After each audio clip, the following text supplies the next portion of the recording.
Welcome, everybody. Welcome to Constructing a New Social Compact, a public forum on empowering the post-pandemic working class. I'm Lane Wyndham, the Associate Director of the Kalmanovitz Initiative for Labor and the Working Poor, and we are thrilled that you're here with us on May Day. Happy International Workers' Day to everyone. Our session today is entitled Queering Social Reproduction, Startup Capitalism, Family Leave, and Robotic Labor. We are recording today, and our session will be available on our website over the coming weeks. In a moment, I will put into the chat the schedule for today's events. There's one more event after this one, which is our closing. That will feature Mary Kay Henry, Lauren Jacobs, Reverend Alvin Herring, and Tom Koken, and Ruth Milkman. And now I'm going to turn it over to our moderator, who has been part of our organizing committee, Dr. Wilneida Negrón, who is the Director of Policy and Research at coworker.org, which is a peer-based workplace organizing platform. So Wilneida, you take it away. Right. Hello, everyone. It's great to be here on this last day of the Constructing a New Social Compact, a public forum and empowering the post-pandemic working class. It's very fitting to sort of end it reflecting with the scholars here today who are really looking at what are the perspectives and the norms that are missing as we look at, very relevant issues and very lot of policy conversations related to both how markets function, technology, and family leave and other benefits for families. At Coworker, I found this conversation to be especially fittingly because in a few weeks, we are going to be releasing a study. We have been looking at sort of the role of the innovation sector, tech innovation sector during COVID, and have really tracked what is currently a tech boom that is happening at the moment.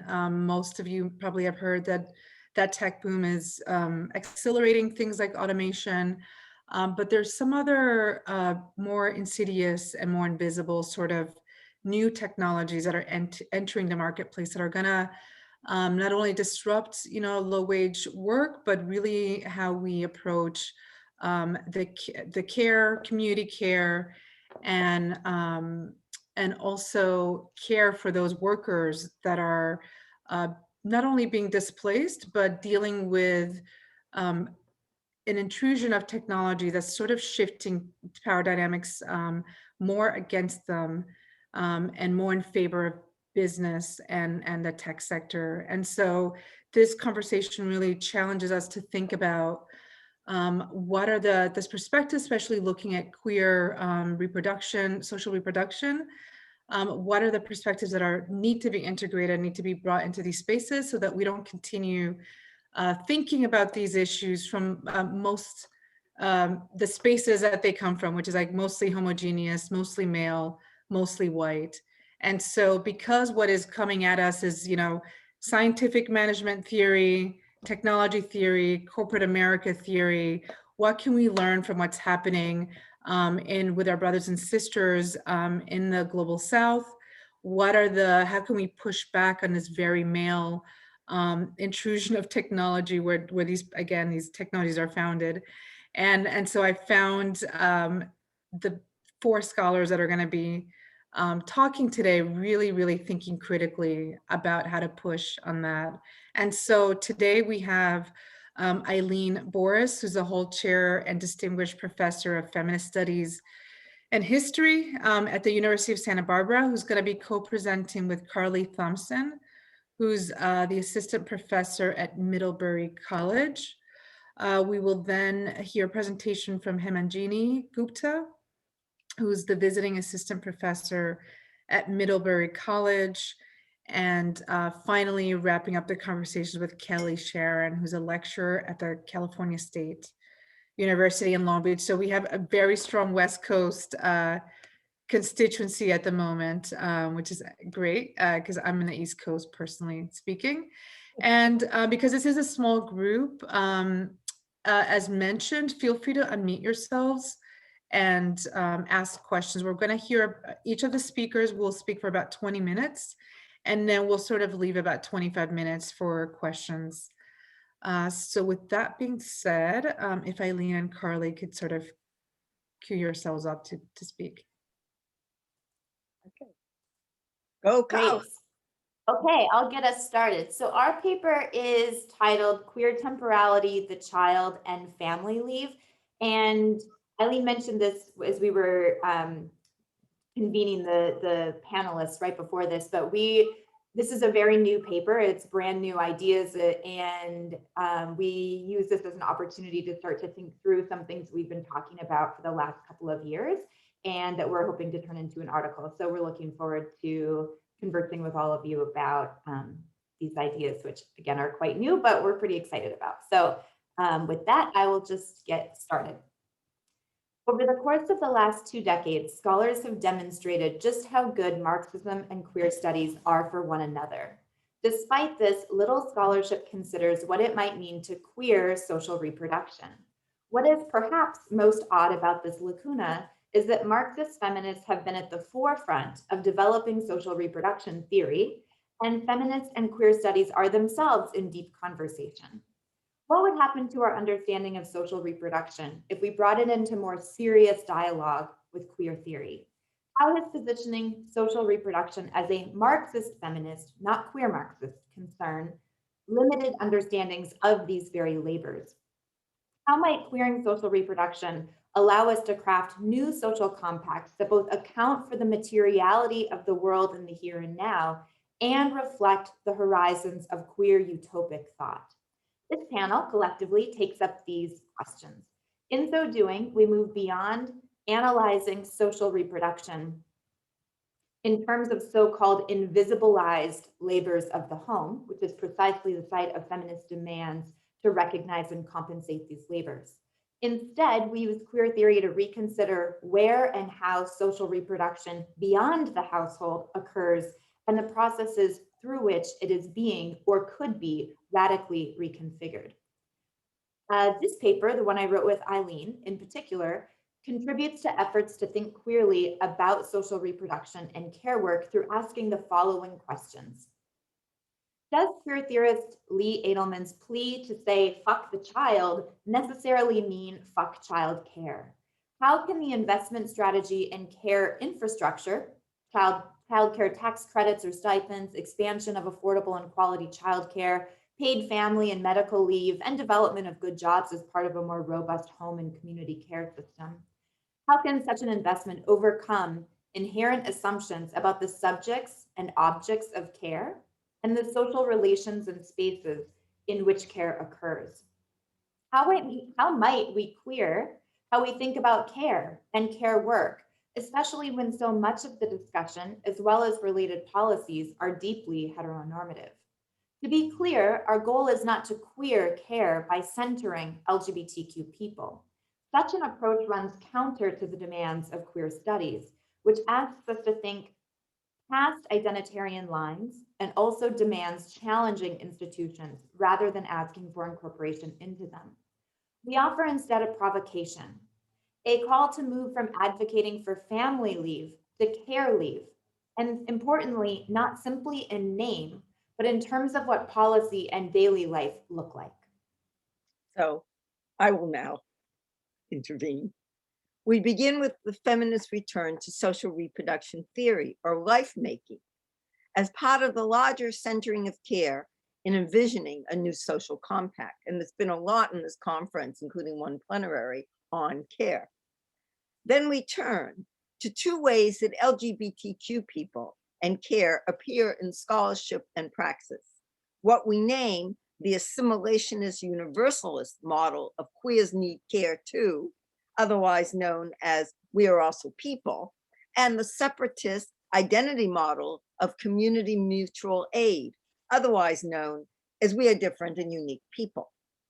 We ultimately propose another path, the utopian aspirational model of fuck the child, and it's capital C, it's not real children necessarily, as a new way to interrogate and move beyond the public-private split and familialism that haunts discussions of care. This move, we argue, is essential if the care agenda is to expand the democratic imaginary rather than reinforce its heteronormative order. In doing so, we grapple with issues of temporality and visibility. And there's a lot that scholars have said, and I'm going to, for time and also to keep this conversational, not necessarily quote that, except to emphasize what might happen to our understanding of queer temporalities if we shifted the focus to pregnant, to reproduction. In many ways, there's nothing more normative than using one's time to build a life in relation to a nuclear family. As such, there's something decidedly queer about destroying the expectation that we do so, as well as the institutional practices that further these very expectations. Despite this, scholars discussing queer temporalities have spent remarkably little time focused on social reproduction, and more specifically, what is now named family leave, one of the pillars of the new care agenda. Queer critiques of calls for visibility trouble another set of expectations evident in Marxist feminist analyses and labor activism.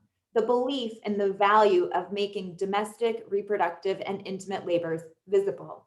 What exactly does making labor visible do?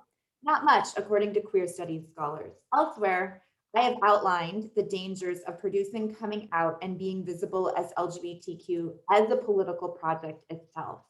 How can we draw from queer studies work critiquing visibility and visibility politics to think about the limits of visibility in the context of labor?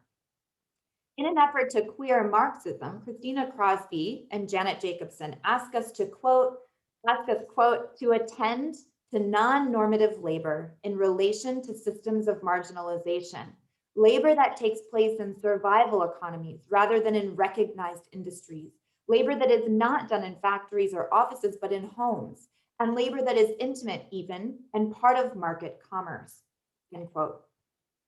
In doing so, they position queering as that which orients our focus to non-normative relations of production, represented by workers outside the labor law. Racialized immigrants in jobs relegated to the home or back of the house in domestic, restaurant, and agricultural sectors. The larger care work economy essential to reproducing living that Eileen has written extensively on. We suggest that it isn't enough to come out, whether as LGBT or out of the shadow economy, and that doing so will do very little to change relations of power, to shift the order of things. At the same time, we find inspiration in Crosby and Jacobson's conclusion that, quote, a queer framework transformed by centering the labor of care, quote, allows for refusal of boundaries, home and work, public and private, productive and reproductive, and deserving and undeserving. Dissolving these boundaries is a necessary step to nourish a new social compact. Having provided this quick overview of queer studies work that is informing our attempt to think social reproductive queerly, we want to outline why this analysis matters now. Take the Biden-Harris administration's American Family Plan, the very name of which limits its vision, as does its description as an, in quote, investment in our children and families through paid family leave, among other measures. This plan makes clear the ways in which heteronormativity is built into ongoing and contemporary discussions of care, even those framed as progressive. In addition, we want to note that we begin our intervention into thinking care queerly, or social reproduction, which is here as part of, by taking seriously the personal, which feminists have long noted is both political and social. We present our arguments from our own different standpoints. Eileen, as a woman in a long-term heteronormative relationship, a mother and a Marxist feminist historian, and Kali, as a queer child-free woman and a feminist and queer studies scholar. The personal for us then illuminates the social. Thus, when I had a child in 1982, There was no expectation of leave because I was contingent faculty. Maternity leave, as it was called at the time, was tethered to employment, as it still often is, as family leave today is. So precarity in the commodified labor market impinged on my life possibilities as I tried to juggle biological with academic clocks, even after I obtained a tenable line. Because the larger culture blamed women for delaying childbearing and thus for failure to bear children, as if sperm had nothing to do with it, I gained insight into the structural conditions under which care work emerges. Redefining care by transforming the family or household, I learned, was not enough. So let's fast forward to 2019, location, Middlebury College, where I am employed. I learned from a colleague and friend who was pregnant at the time that a dean had authorized an extension of her startup research funds because traveling internationally became unadvisable due to her pregnancy. Earlier that same year, I was involved in a serious accident and was left unable to walk for months. As I prepared for knee surgery, I emailed the same feminist identified dean, who is, by the way, also affiliated with the Gender Studies Department, to ask if I too could have an extension. The dean denied this request. When I asked for clarification regarding upon what criteria these decisions are made, because I knew that another faculty member's funds had been extended, the dean responded, and this is a quote from an email, "I am not at liberty to discuss the personal circumstances of another faculty member. Given that you clearly already know some details about those circumstances, I'm confident you would agree that this is a unique personal public health situation with time and space-specific constraints unlike any other. It is therefore not comparable to your request," end quote. Considering that both of our requests emerged out of unanticipated changes to our bodies, which would make fulfilling our job expectations difficult or even impossible, my position is that actually they are exactly alike. And as Eileen pointed out in our writing this paper, here I was reiterating the logic of feminist legal scholars who in the 1980s linked pregnancy to other conditions that inhibited employment to argue for leaves for a wide range of temporary conditions. So if an employer denied leave based on these other conditions, they could also deny leave to those who are pregnant. My pregnant colleague drew from similar feminist logics too, joking, "The only difference between our situations is that I know when my disability will end." What this story illustrates is the significance of the imagined fetus or imagined child, or lack thereof, in constructing one's working conditions. Okay. How much time do we have? How are we doing in our time? Yeah, I mean, you have about 5 more minutes if you wanted to. Yeah, it's pretty casual. Okay. All right. So I think Kelly said that it was okay if we used a couple of her minutes, so I think we can just. All right. Okay, so I'm going to turn to social reproduction theory, but I'm really going to truncate because I'm going to assume that the people in this room are fairly familiar with it. But just to remind you that I want to emphasize the structural contours of these experiences that we've briefly shared. And, social reproduction refers to, as two scholars have put it, the activities and attitudes, behaviors and emotions and responsibilities and relationships directly involved in maintaining life on a daily basis and intergenerationally. And others have emphasized the racialization of reproductive labors, distinguishing between what is assigned to women of color and what is assigned to white mothers. But the implicit temporal logics at play remain deeply heteronormative, even if the racialized nature and the gendered male-female nature is recognized. The labors central to social reproduction are both intergenerational and daily, insofar as they involve the sustaining of people and the quotient aspects of life. What care scholars associate with housework, cooking, and tending to dependent people like children, the elderly, ill, and those who require assistance due to disabilities in a world not organized for their bodies. In contrast, the call for wages against housework not only asked women to reject the task of reproducing labor power through performing activities necessary to replenish the male wage earner and socialize the next generation into their proper place within the capitalist system. It also embedded a critique of femininity in the beauty culture and heterosexuality as other forms of uncompensated, naturalized labor expected of women. The wages for housework movement, and this was a shift from against to for, generated wages due lesbians out of the conviction, quote, that we are all housewives, we are all prostitutes, we are all gay, because until we recognize our slavery, we cannot recognize our struggle against it. And that's from a pamphlet that Sylvia Federici did at the time. Despite the presence of Black women for wages for housework as in another autonomous group, its use of the slavery trope now appears as a post-racial appropriation. More recently, social reproduction theory has reemerged as a more structural analysis of the relationship between making a living and making living. And I'm not going to go into these quotes right now, but to emphasize that people who are involved in social reproduction theory are looking at not just the home and family as sites that reproduce labor power. They also look at the school, the hospital, and other social institutions. The replenishment of labor occurs not only through birth, but also through immigration and forms of forced labor. With chattel slavery, incumbency, birth, and forced labor, as also been pointed out.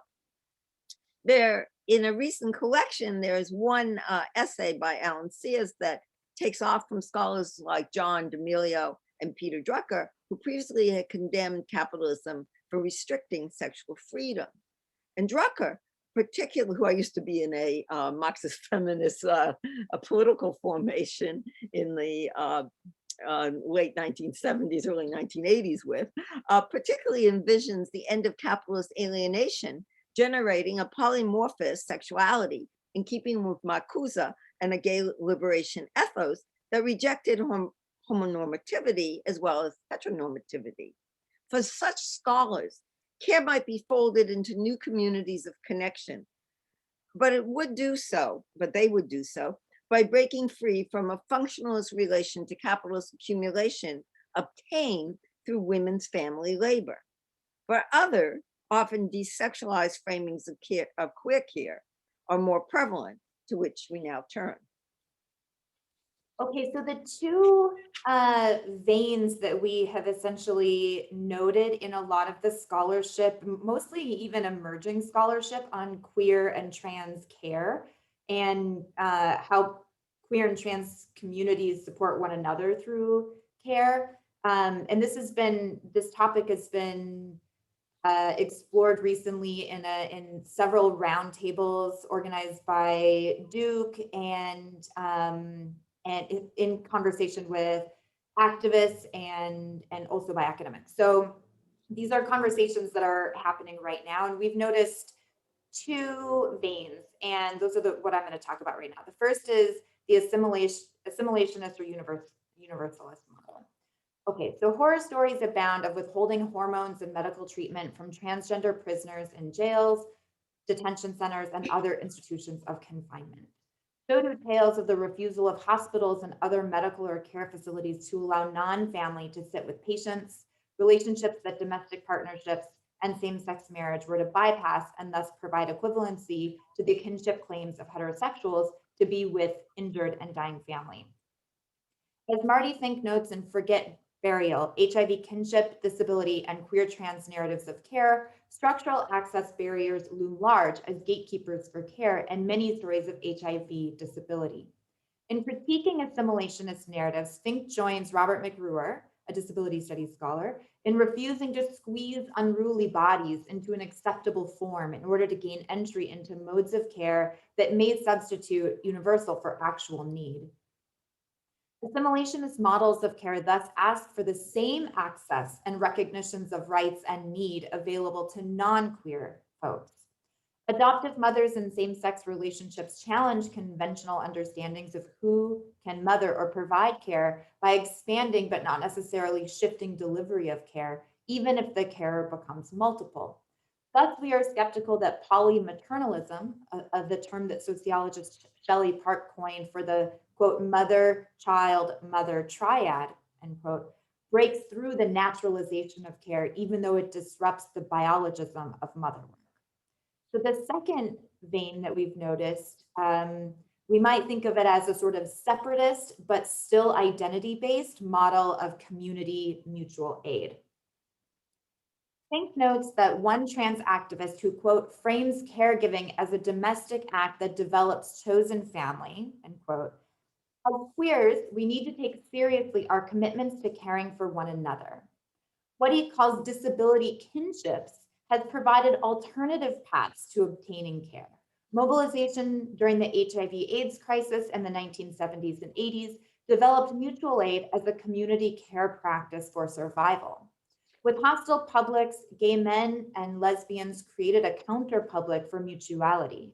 Not only did people take care of those disabled from disease and requiring tending for health and daily living, who had just lost jobs and lacked treatment, they generated new practices for safety, such as latex barriers. Fink expands caregiving to include the sharing of information for sexual and gender self-determination. Self-help, health clinics, education, and activism to push medical research represent, in Fink's formulation, community mutual aid.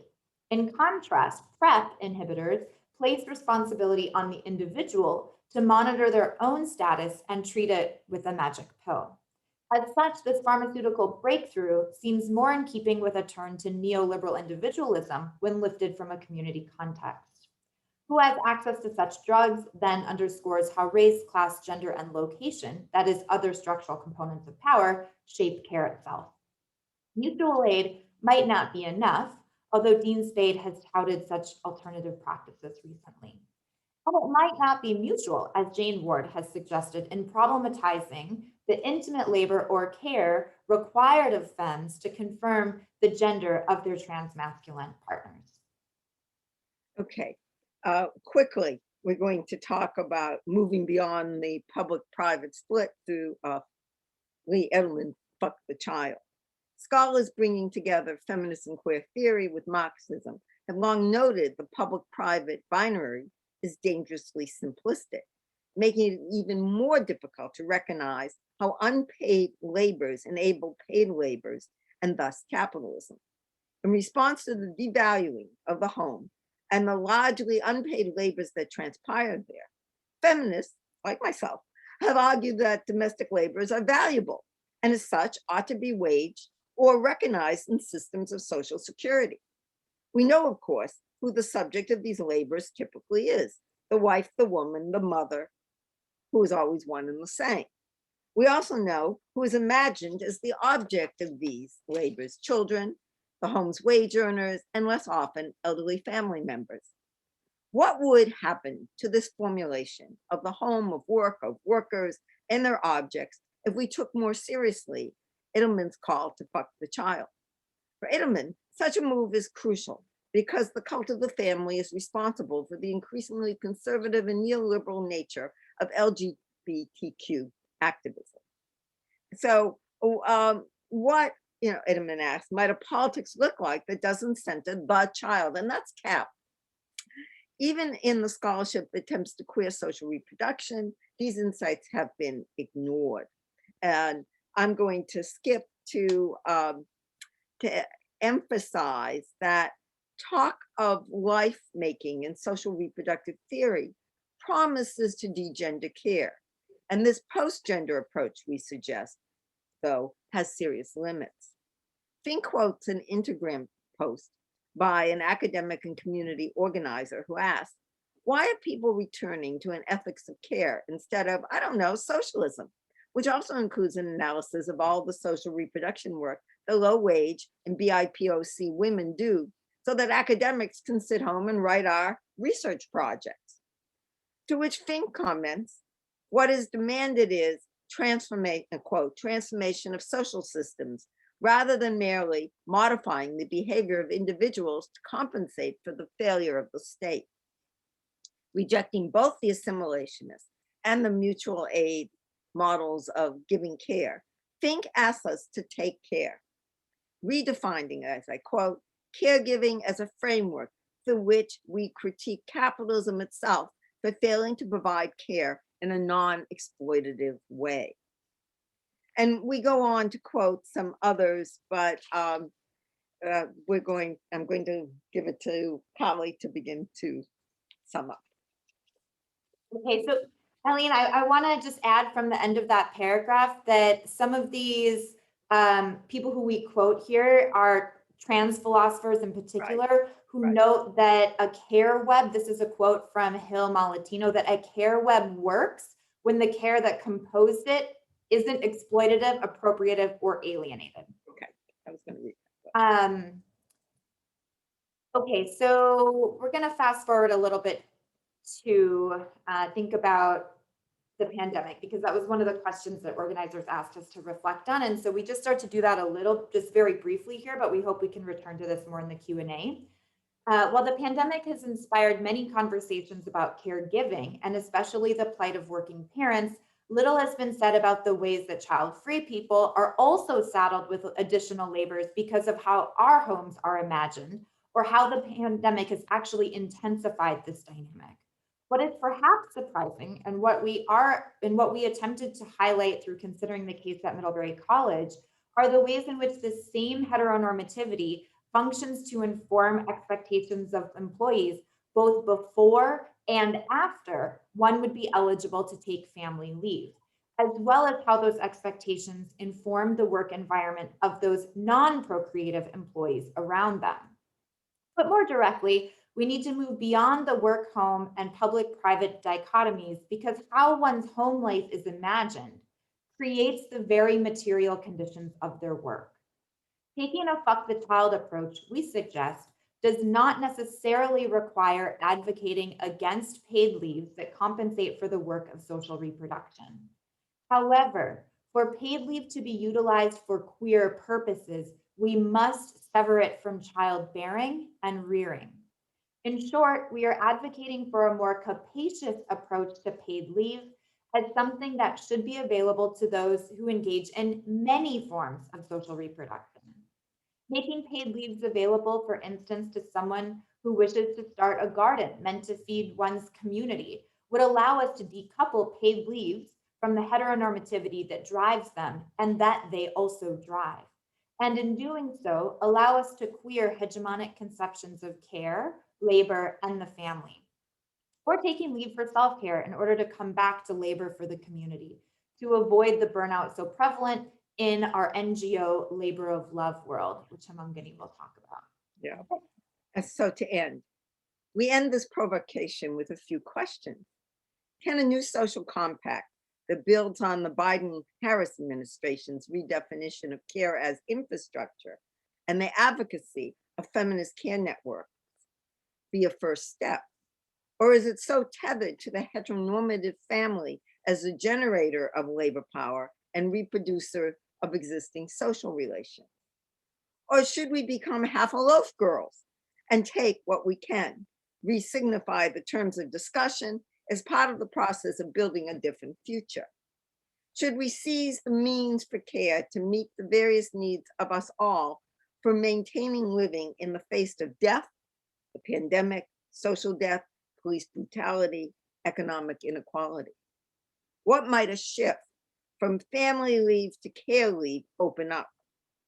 Regardless of how we might answer such questions, we hope that they move us toward thinking care queerly and recognizing lives beyond work that enrich the social whole. Thank you for listening. Thank you.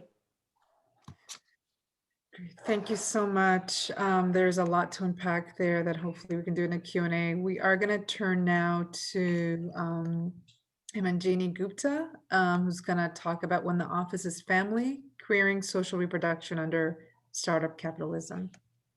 Thank you, Wilneida, and thank you, Carly and Eileen. That was really provocative, and I can't wait to get back to it in the discussion that we have after this. So today in my paper, I guess because my newsfeed and my brain are just filled with information from the sort of state-inflicted crisis unfolding in India, I thought that I would just begin with it. Right. And so India has been in several stages of lockdown reluctantly. But through the lockdown, when families have been asked to remain home and people have been asked to remain home, there's been this assumption that the middle class family would be sort of upheld and supported by essential workers. And primarily, I'm thinking of rideshare workers and food delivery workers who've been providing food and transport to families despite the lockdown. And so I have a friend who works on platform capitalism in India, and her name is Kaveri Medappa. And so she's been writing recently about how, despite the sort of vital infrastructure that these care workers provide, they're not equipped with masks. For instance, they continue to work long hours, risking exposure to the virus at every delivery, right? And so recently, one of the states in India that has a gig and platform workers union reported that platform workers have borne the toll of the pandemic, with 495 COVID cases reported from amongst them in a really short time period. But at the same time that this is happening, a food delivery app called Swiggy raised $800 million in a recent round of funding just in April. So it's now valued at $5 billion. And another food delivery app called Zomato raised $250 million, also raising its total valuation to about $5 billion. Right. So I'm just putting these two things in comparison with each other because I think that these new forms of what I might call startup capitalism require workers to commit to depleted conditions of labor. So no healthcare, no pandemic protection, no guaranteed minimum wage, even as they're expected to be exemplary service workers. Right, so Veena Dubal has been writing of platform capitalism in the US, that many of the hard-won gains of the New Deal, such as minimum wage and so on, have now been relinquished. So with companies like Amazon and MTurk and Uber paying workers per task without minimum wage or insurance, it's sort of this illusion that work can be convenient, done on your own time, that it can be flexible, that undergirds and even justifies oppressive labor conditions, right? So to think about what the pandemic has done is to strip away the possibility of convincing ourselves, if we ever could, that this is work that we love and that we benefit from. Thrown into hazardous conditions without any labor protections, the pandemic reveals the precarity of startup capitalism without the sort of magical glitter of promises of flexible, lovable work, right? So I've been listening to the conference over the last few days, and there have been, I think, really useful comparisons made between gig work and farm work. And I think that that is really essential for labor organizing, to trace some of these long roots of how labor has been considered a certain kind of category. But I think that what feminist studies can give us is an understanding of the sort of place of labor in our lives and the system of meaning that sort of emerges around it. So I'll draw on my fieldwork in Bangalore, which is a city in South India. It's often known as India's startup city. And I want to consider the ways in which labor and love come together, right? So if the Komarov suggests that the global South is a space of experimentation that prefigures the near future of the West, then the conditions of labor in Bangalore could hold immediate relevance for our discussions today and going forward about the new social compact in the United States. Right, so maybe just a couple of lines about what it is that I'm calling startup capitalism, or how it is that I'm understanding it. So I understand it as a system of work and labor through which promises around meaningful and creative futures and or flexible and profitable work are predicated and constructed on the contingent precarious labor of racialized and gendered bodies. So the kind of labor that replenishes and regenerates the workforce was long believed to be undertaken in the private sphere, as I think that Eileen and Carly's paper has pointed out so clearly. But in my fieldwork under startup capitalism, it's also enacted in the space of the office through the performance of family at the office amongst colleagues, but it also unfolds as on city streets as forms of pleasure become integral to labor. right? So there is a certain affective life to what I call startup capitalism that draws on the labor of individual workers to maintain infrastructures of care that are vital for the corporation's well-being.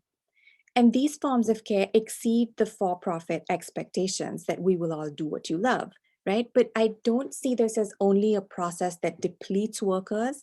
I'm also suggesting that the kind of care that emerges also fragments affect beyond happiness and do what you love to create experimental socialities and subjectivities under conditions of labor. So while startup capitalism is often associated with the kind of neoliberal individual subject that Carly just talked about, I found it to also produce new socialities, new forms of care, and imaginaries of family that queer the idea of the family itself. So to tell you just a tiny bit about the fieldwork that I did that I'm drawing from, it was undertaken at a small entrepreneurial company that was a travel company, which essentially provides elite travel packages to guests from the United States, the United Kingdom, and Australia. And so it was mostly young women sitting in Bangalore who were customizing these packages and using new kinds of software and technology to do so. And like so many small entrepreneurial companies in the startup economy, employees were expected to fend for themselves and become the infrastructure they were missing, right? So Bangalore is often thought of as a technology city, and the big tech corporations have a certain kind of infrastructure in place. So when we're working late, for instance, you would get a ride home.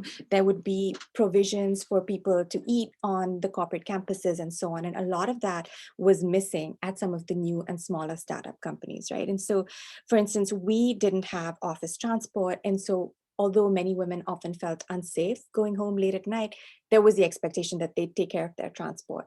The neighborhood that we were located in was in a fairly expensive area. And so despite the fact that food wasn't always affordable, there was the expectation that people would pack their lunches and come to work, right? So these are sort of examples of the bare infrastructure that supported us as workers, yet the expectation was that we would be happy, right? And that worker happiness would yield company profit. This is a for-profit happiness that was explained really clearly in an email that the director of the company sent us once in an email.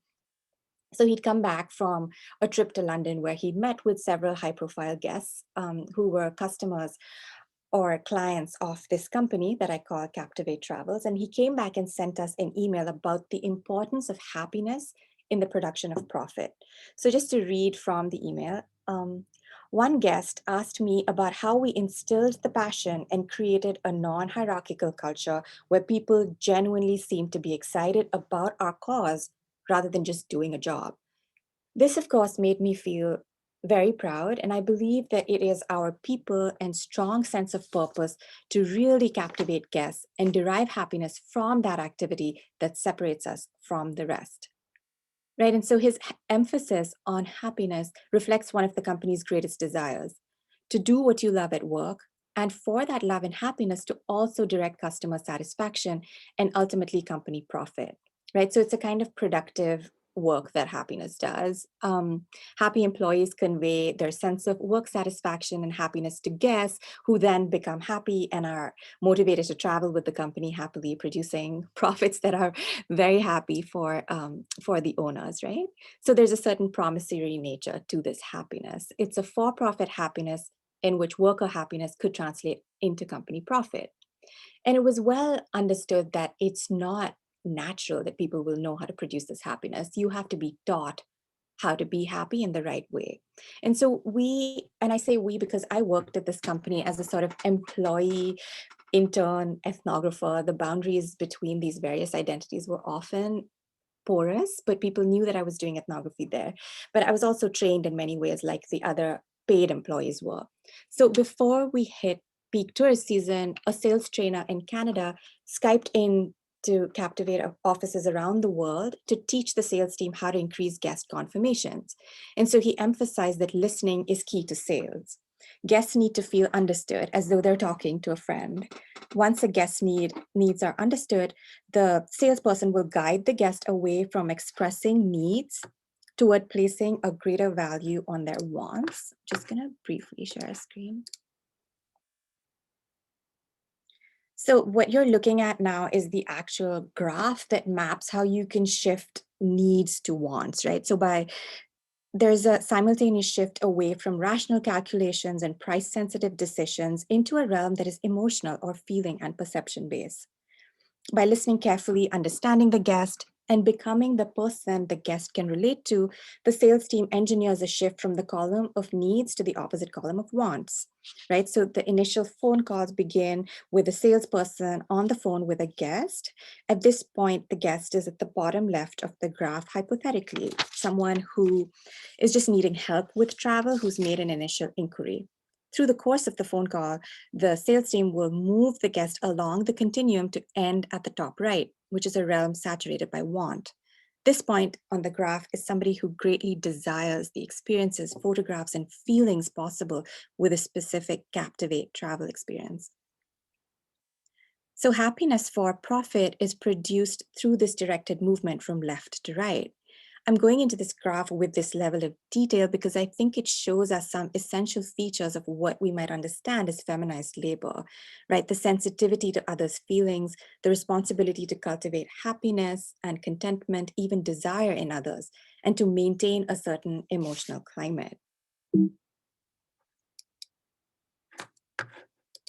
So in my fieldwork, startup capitalism was not only sustained by feminized labor, but by gendered and racialized labor more broadly, that took on the responsibility of maintaining levels of happiness, even while providing vital infrastructures of labor. So this is evident, I think, in a brief ethnographic vignette. One evening, we were leaving Captivate pretty late in the evening. It was dark outside and it was the monsoon. So storm winds were raging and there was a small flood outside the office. We could barely step out. And everyone was wondering how they would possibly get home because this is not a city that has a very robust public infrastructure of transport. And so we weren't able to find any transport, and people who were waiting for a ride or for the rain to let off began receiving messages from fathers and from husbands asking, where are you? When do you plan to come home? And everyone was just in a state of disarray and anxiety because it didn't look like the rain was going to let off. And we were sort of stuck after having worked late hours, unable to get home. So there were a bunch of us waiting downstairs, and one of the women got really frustrated and said, what's the CEO's number? Give it to me, let me call him. And so everybody looked down at their phones to try to find his number because she was going to make a labor demand that we need company transport and we won't work unless you give it to us, right? And so she was very defiant in asking for his numbers. And so everybody began to look at their phone to see if somebody maybe had his phone number. And then even as they searched, this woman seemed to have a change of heart, right? So she pursed her lips and then she said, poor fellow, he's already so stressed out this month. Let's not add to that, right? And then finally, with a few others who'd come down, the group just split into smaller ones and everyone just ended up sharing rickshaws to a larger bus stand and taking buses back in the pouring rain. Our sudden tryst with this sudden downpour marks the disjuncture between work that is intended to be undertaken in the spirit of happiness and love and the material feelings of abandonment and under-resourcing that unfold in the everyday workday. There's a tension between the persistent invocation of the company family and employees as partners who all do what you love with the realignments of affect and care amongst employees. This tension, I think, is a fundamental marker of startup capitalism, and it's eased over and borne by low-level workers. Several times I heard the workplace and colleagues described through the narrative and affective construction of family, right? So I heard people often talk about how the company was family, and I think this is not something that's just specific to India. There's so many examples from around the world where this is so, but I'm interested in what it means under startup capitalism, right? And I found that the family was summoned in very different and ambiguous ways. The family was sort of an ahistorical production, the way that people were using it, right? It was a gesture to ties of kinship and care rather than specifically referencing middle-class heterosexual life. So one of the examples I have of how somebody understood the office's family was a woman called Susan who explained how she understood family at the company.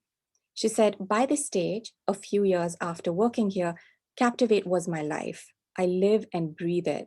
I breathe the passion of the individuals in the office, the family.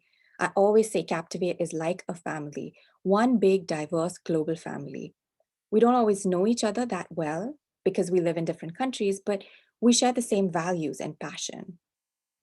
So just listening to it sounds like you're reading the text off a corporate website, right? Where everybody is in love with being at work and just so happy together. And yet, as she described her past work and her attachment to Captivate, I could understand how work comes to be experienced as meaningful by producing it as nested within relations of care. And so in a sense, it's this narrative and this feeling about the office as family that produces it as such.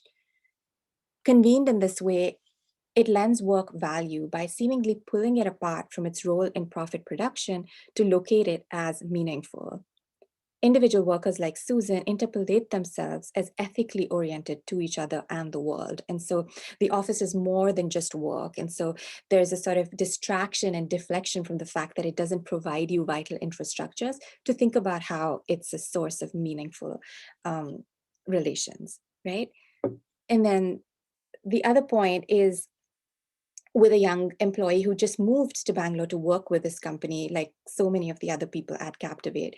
And she told me how she had a love marriage soon after she moved to Bangalore, which was unusual for anyone in her family. And unfortunately, it ended very quickly in a divorce. And her family wasn't supportive or necessarily understanding of what she was going through. And so she turned to her employees and colleagues at Captivate, right? And so she described them as like her brothers who offered her support and counsel, even as her own sort of biological family struggled with making sense of her circumstances. She'd been in the company for about 7 years, and so she described the relationship in almost paternalistic terms. She said, "You make a mistake, the company founders will never say anything to you. They encourage you to learn from it." I think that's what I applied in my personal life also. I knew I made a mistake and I wanted to learn from it. That's how I thought I should move out of it, meaning the marriage. Some things you learn in your professional life and you apply in your personal life also.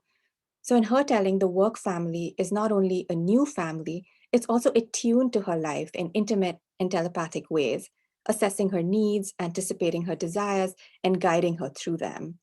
Her sentimental attachment to work as family helps her think through a set of circumstances from which her biological family is alienated, right? Because they thought she should stay on in the marriage. And so it's work that enabled her to pursue a set of middle-class desires.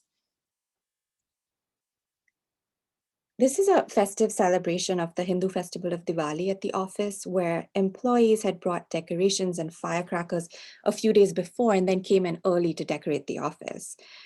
This is someone I called Supraja in office with her decoration. She'd pulled up the pattern on her cell phone and she had reproduced it, right? And I see this as one of the forms of labor and care through which the office space is produced as a familial one, the responsibility for which employees take on themselves. So then to end, I just wanted to put these two graphs next to each other, which was a suggestion that I got recently from a colleague, right? So on the left, we have this sort of like management graph of the way in which to move happiness from a realm of logic to a realm of desire. And then on the right, you have Supraja's Rangoli pattern, which is sort of like a messy, creative, but also like beautifully symmetrical way in which she has engaged with and expressed feelings of care. And so I think that by putting these two together, we might witness how creativity and care emerge in a register other than the imperative to do what you love toward capitalist profit. Rupturing dominant expectation of what happiness looks, sounds, and feels like Captivate's employees generate new experimental socialities and subjectivities. Through these forms of care, some workers engage institutional frameworks like the family and corporate mantras of happiness and love, but also reorient their meaning and purpose. Social reproduction, understood as the reproduction of the worker, is now enacted in the semi-public space of the office and in the spaces of city streets, adventure activities, and in nightclubs, which are all the places that I spent time with, with these workers. So looking beyond for-profit happiness, we see how current conditions of startup capitalism draw on the invisibilized and continuous labor of creating the missing infrastructures of care that sustain the illusion that we can all do what you love. Fieldwork with the gendered and racialized labor that sustains startup capitalism destabilizes and denaturalizes ideas of social reproduction as primarily rooted through the private spaces of the heterosexual family. It offers a queer reading of family, care, and love to highlight the invisible labor-sustaining startup capitalism, now made ever more stark by the pandemic. Thank you. Thank you so much, Hemangini. And I think, yeah, we're just going to go straight into Kelly Sharron's conversation, which is fully automated luxury gay space communism. So thank you, Kelly, if you could take it from here. Absolutely. Thank you all. These papers are excellent, and I'm happy to be in conversation among them. So there we go.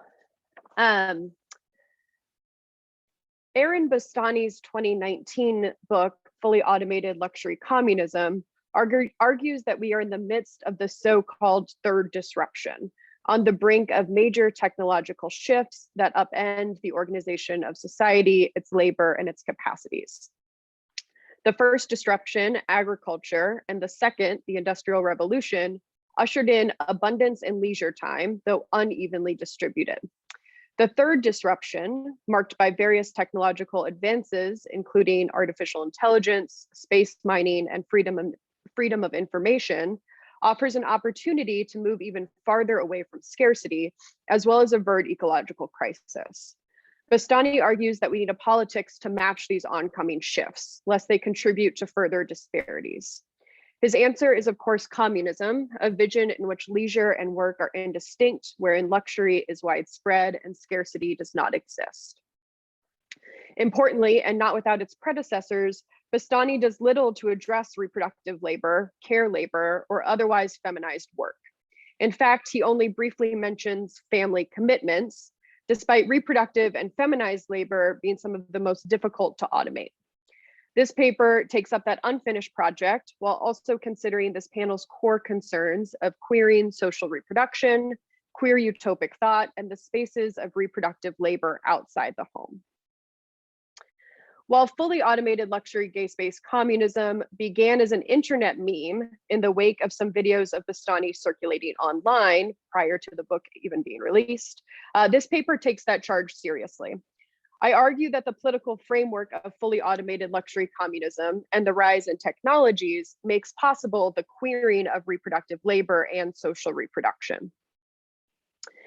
In what could be a stark analogy of the crossroads we face, a t-shirt with a logo of sorts for fully automated luxury gay space communism made its way to Amazon in 2015. While full of irony, the sentiment is clear.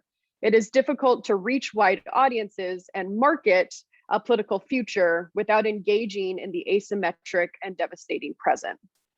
Bastani's text makes obvious the stakes of the moment. Only a dramatic shift away from the present and a full engagement of disruption is possible. While Bastani takes up the dire questions of the environment, energy, depleting resources, and food, his text could not have anticipated the economic realities of 2020 and 2021. COVID-19 has laid bare some of the central tenets of capitalism, namely the focus on the health of value, business, and markets over the physical health and well-being of people. COVID-19 is a virus which has been spurred and spread through global capital, a pandemic of an increasingly connected world, a world connected by its markets. Nevertheless, we are also told that the market can be the cure, or that many more will be affected by market slowdown than the virus itself, making clear the ever perilous relationship to capitalism. It is necessary for us to live, but causes us to be unwell. Moreover, this dangerous relationship to capital is unevenly distributed. For some, the pandemics and crises represent an opportunity to consolidate wealth and power. For others, this is exacerbated precariousness. High-risk groups have been forced to halt daily life. Homelessness is increasing, and with it, monstrous criminalization and sweeps. Incarcerated people remain structurally at risk while producing hand sanitizer to be shipped out. The distribution of risk and care illustrates the disparities essential to capitalism and demonstrates how discriminatory viruses can be. Similarly, amidst COVID-19, there have been calls to rethink the organization of use and exchange amidst shifting and shaky markets. While we have not lost the ability to make or produce exchange values and basic needs, speculative capital has shaken financial markets built off exchange value. Andrew Liu in 2020 explores this contradiction, and this is the quote on the screen. Quote, such dynamics expose a basic absurdity at the heart of our global society. It is not a system aimed at satisfying our desires and needs, at providing humans with greater amounts of physical utility. It is instead governed by impersonal pressures to turn goods into value, to constantly make, sell, buy, and consume commodities in an endless spiral. Unlike an earthquake or famine, the coronavirus outbreak has not destroyed our capacity to make things. Indeed, it has resulted in perhaps the greatest ever accumulation of two of the most useful substances known to humanity, oil and steel. But several weeks of quarantining have decimated their value, tanking currencies, stock market indexes, and personal savings. And this was written in the time when oil actually had negative value and became kind of a liability rather than profitable. Instead of enriching us and relieving us of our natural wants, this glut of goods is only making us poorer. Given this irrational social system of organizing wealth and value, it is no wonder that so many societies have found it impossible to contain the coronavirus by asking citizens to limit commercial activity, end quote. The virus has not short-circuited our ability to live, produce, and meet society's needs and use values. Instead, it has altered the system of exchange values, which relies on the premise of persistent and compounding growth and constant circuits of consumption and production. The calls to limit commercial activity have spurred a domino effect of lost jobs, unemployment, and closing businesses. We can't simply pause the economy because capitalism has been structured so that we all depend on its ongoing circulation.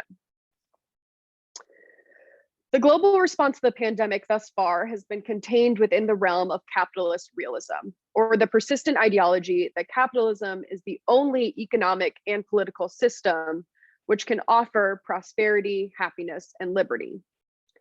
This is perhaps most evident in India, where rates and deaths of COVID-19 are surging. Despite a successful early lockdown from a public health perspective, the government has decided that a new lockdown would be too costly from an economic standpoint. The needs of capital again beat out public health.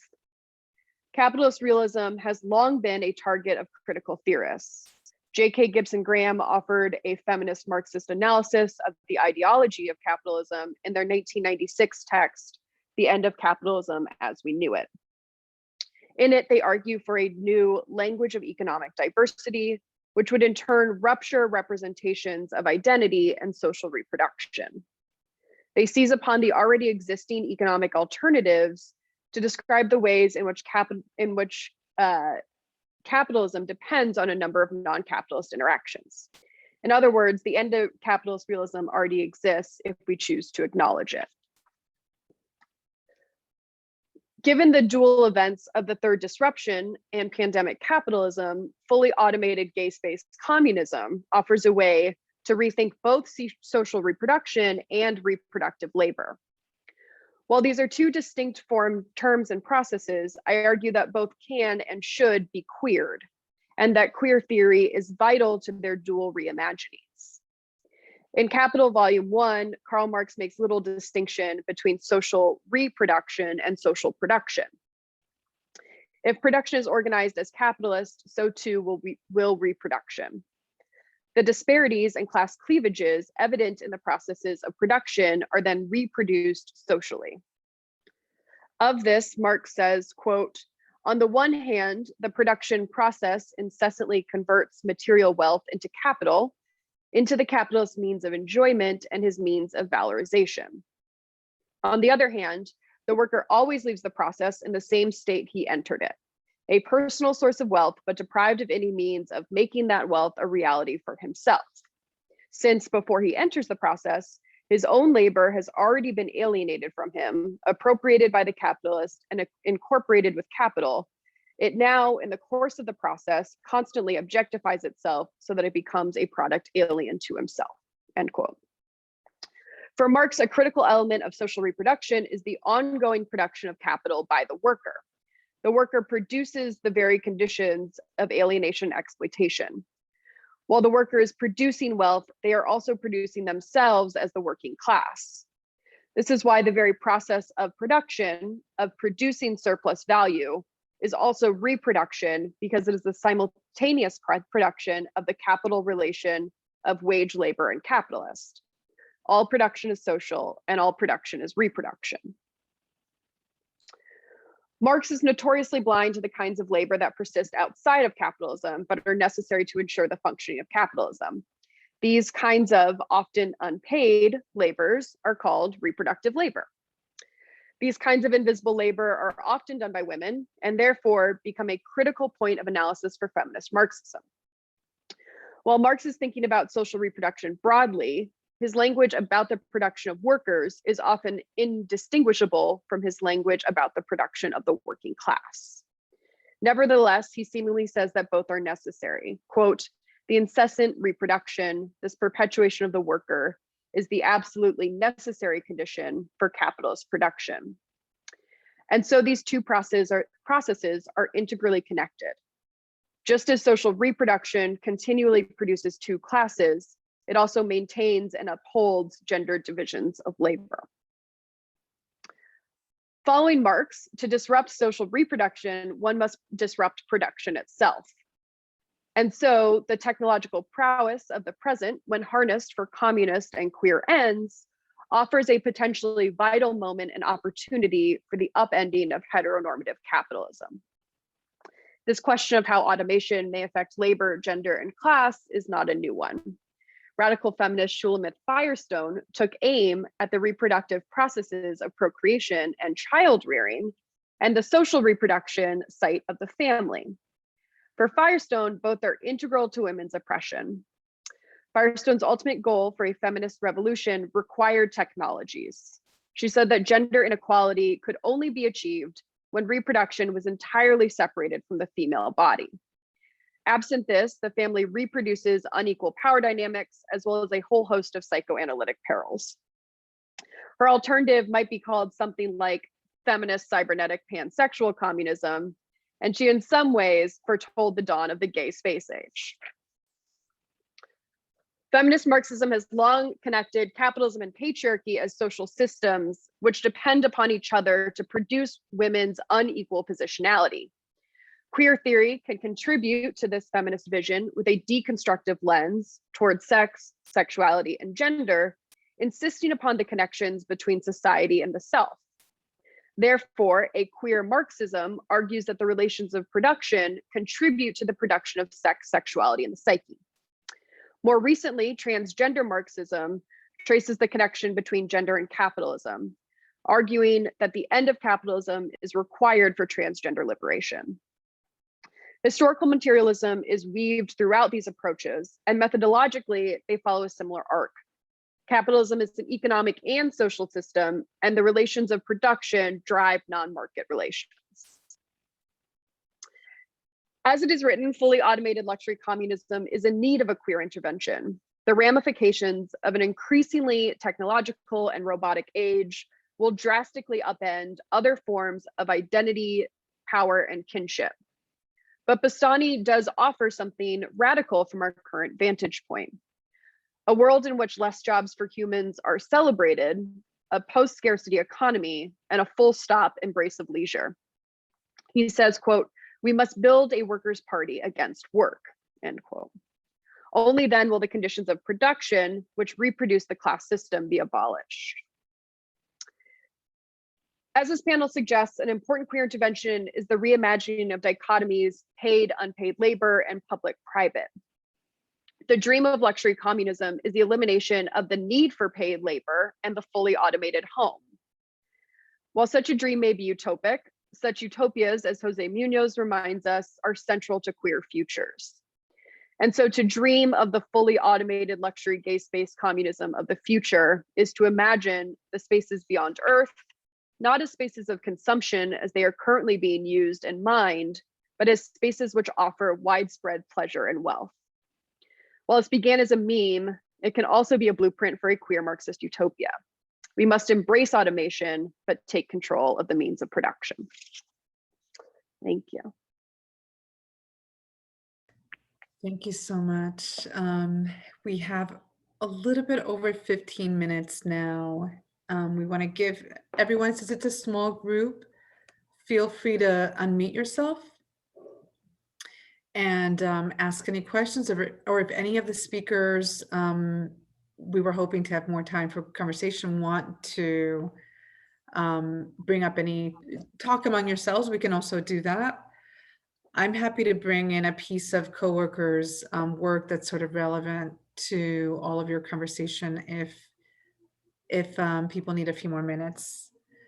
Go for it. Okay, so the past year, coworker has been talking to Black and brown women that have been sort of at the forefront as well of the state breakdown through the unemployment system. And at the same time that they are also, we were intersected with the elections and just, the movements that are taking place. And so we have really leaned on, as we've been doing listening collectives with a lot of the women that we've been supporting. Some of them wanted to do some very local activism.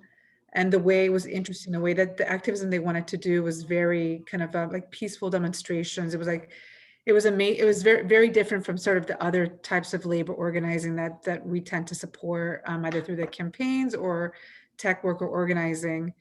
And during that time, as we were supporting some of these women that were stepping into, that were experiencing the failure, the breakdown of the state for the first time, had never organized in our life, didn't know anything about labor organizing. We're supporting them stepping into that role.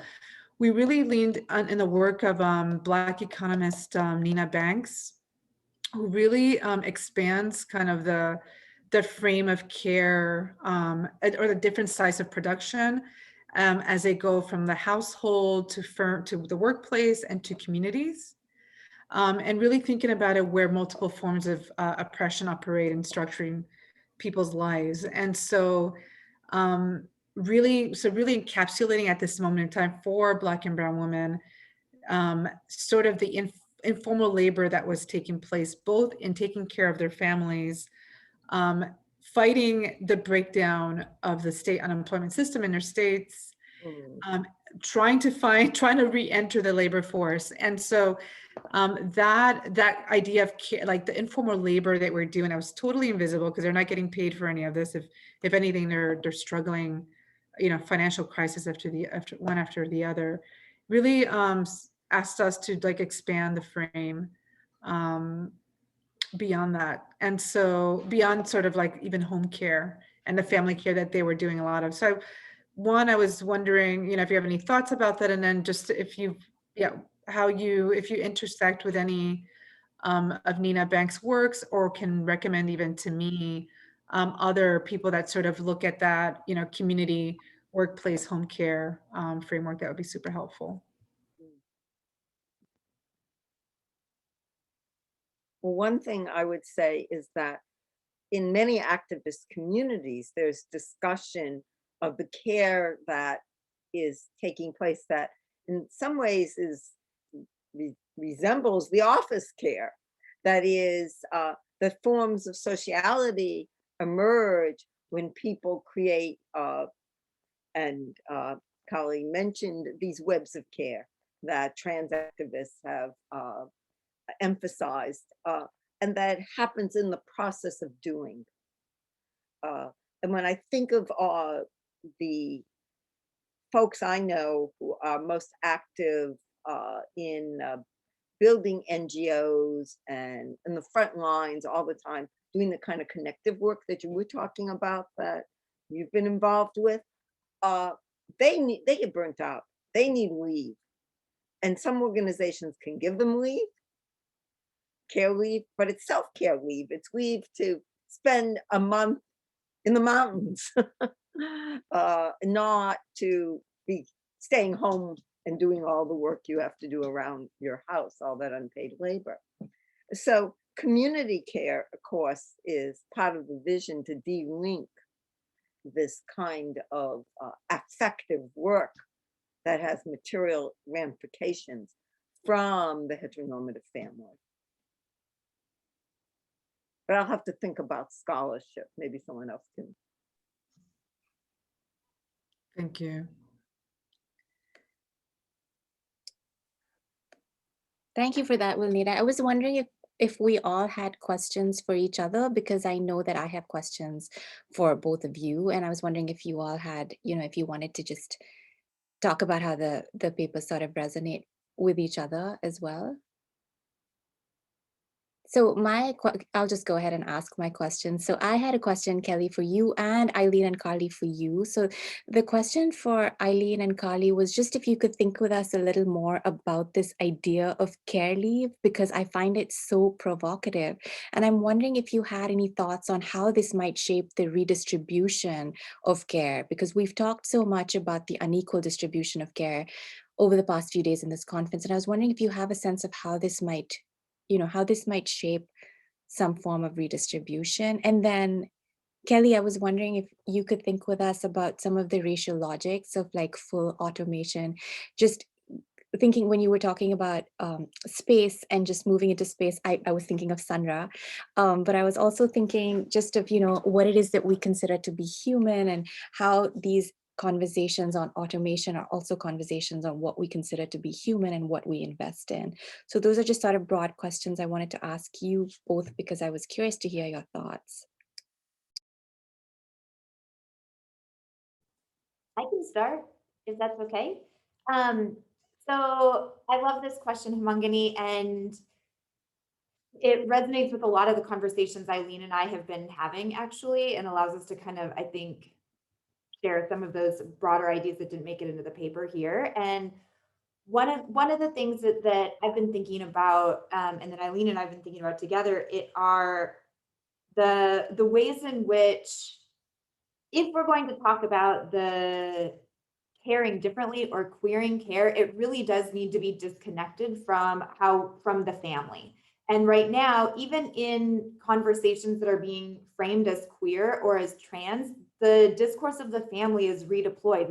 People talk about chosen family or about restructuring family or recognizing different iterations of family as central to this. And what if we just said, fuck that altogether, like fuck the family, like fuck the child, to draw from Edelman, and rethought why it is that people would care in the first place for each other, right? Like, and the recent the policies that we were talking about in the paper that Eileen mentioned, the Biden administration's plan, and family leave itself, it imagines that the people you're going to care for are children, spouses, or parents, right? Like that's who you can largely take family leave to care for. And what about like if you care for friends to a significant degree that would make it really difficult to work, right? That's not included. That's not even imagined as part of the conversation. So I guess like doing that could redistribute work, not just in the home, but also at work, right? And so another example that we had talked about, we cut it from the paper, was that one time I co-taught a class with a colleague in Black Studies, and a student asked me to write a letter of rec. And so I asked her, did you also ask the other professor, or who else are you asking, so that I would know what kinds of things to draw from in the letter? And she said, no, I didn't ask her because she has a small child at home, and I thought you would have more time to do this than she would. So there's essentially, if we're going to queer care, we need to, one, move beyond family discourses and frameworks and the attachment of care policies to family. But we also need to recognize that how the home is imagined for everybody influences everybody else's care expectations at work, right? And so I guess like that's essentially what I'm trying to get at, is that that family leave isn't just relevant for the people who are taking leave, it's also relevant for people before and after they take leaves, and also for everybody else who's around them. Right, and other people around them. In a way, the concepts that have been developed for sexual harassment of, quid pro quo, but also the fact, the other term, which is escaping me in this moment, but this hostile environment. Well, whenever you have a team in the workplace and somebody's withdrawn from that team, then other people have to do more work and more labor. And that includes the labor of relationship building and maintaining. And so in essence, we're envisioning redefining both home and work and their relationship between the two. And our point is not to attack the Biden-Harris administration. Biden comes out with defense of trans people's rights, but that's not enough.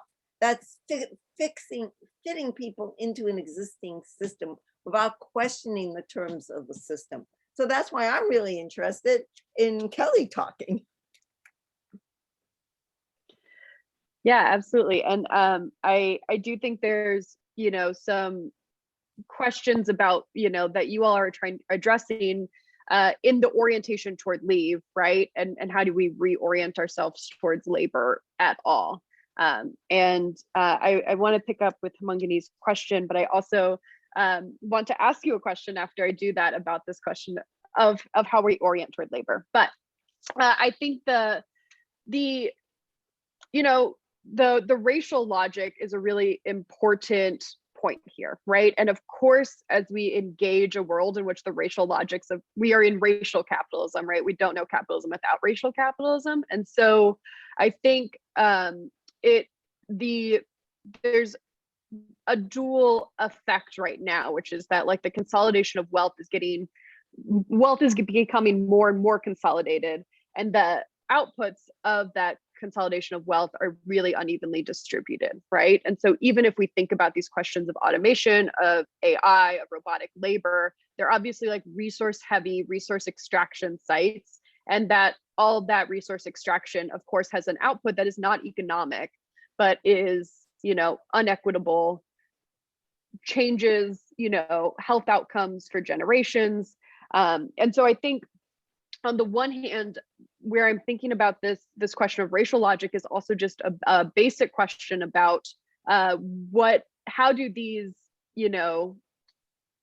how do the ideas of AI or the development of AI really harm the environment and world for some people, right? And then if we think about the logic question of obviously like who is a human, I think this is another really important question, particularly as we, engage in, what was her name? Sophia, the robot who got citizenship, right? Amidst obviously other people not being able to get citizenship.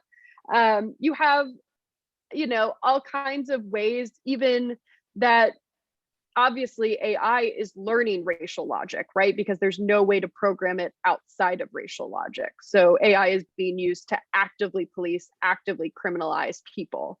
And that the white supremacy that the programmers inhabit is becoming the white supremacy of the AI itself.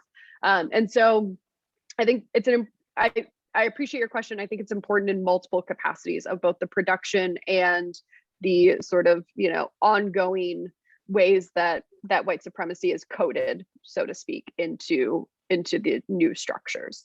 But I would like to ask you a question, if I may as well, Hemangini, and perhaps Carleen, Eileen, I think could jump in here. But I was really taken by your story of that sort of like fleeting resistance to the company and meeting transportation. And I was just wondering if it seemed like that was a moment wherein the framework of work didn't necessarily align with the production of happiness. And so were there any other moments like that, or did that build at some capacity, right? Because I think the hope is that you have these, fleeting moments or things like this, but then they could start to grow, right? That you have a 10-minute misalignment and then later it changes. And I was just wondering if you saw that in your research or experienced any kind of like shifting orientations toward labor. Yeah, thank you. Also, just thank you for the reply to the earlier question, because I think by taking it in the direction of resource extraction, you just made it a more interesting question than it was. But yeah, just thinking about what it might mean to resist or to act in this space of disjuncture between what the company intends and what you're feeling. I think that what I was seeing are these sort of affects that are not aligned with happiness, which is why I was thinking of it as a sort of fragmentation. So thinking about a kind of boredom at work or a kind of slowness in doing things that were just like mind numbing but required to be done. I think those are sort of like minor affects that don't really allow themselves to be co-opted within this thrill of happiness.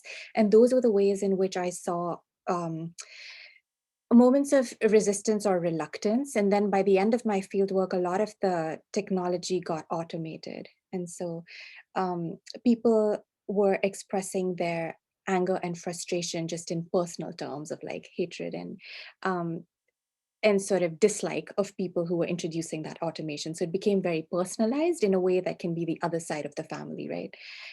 Where the boss seems to be someone who's personally has it in for you. But yeah, I would say that. I think also, Wilneida, that's where your comments came in, to think about tech worker organizing and what it means in different contexts and how it's possible. Thank you.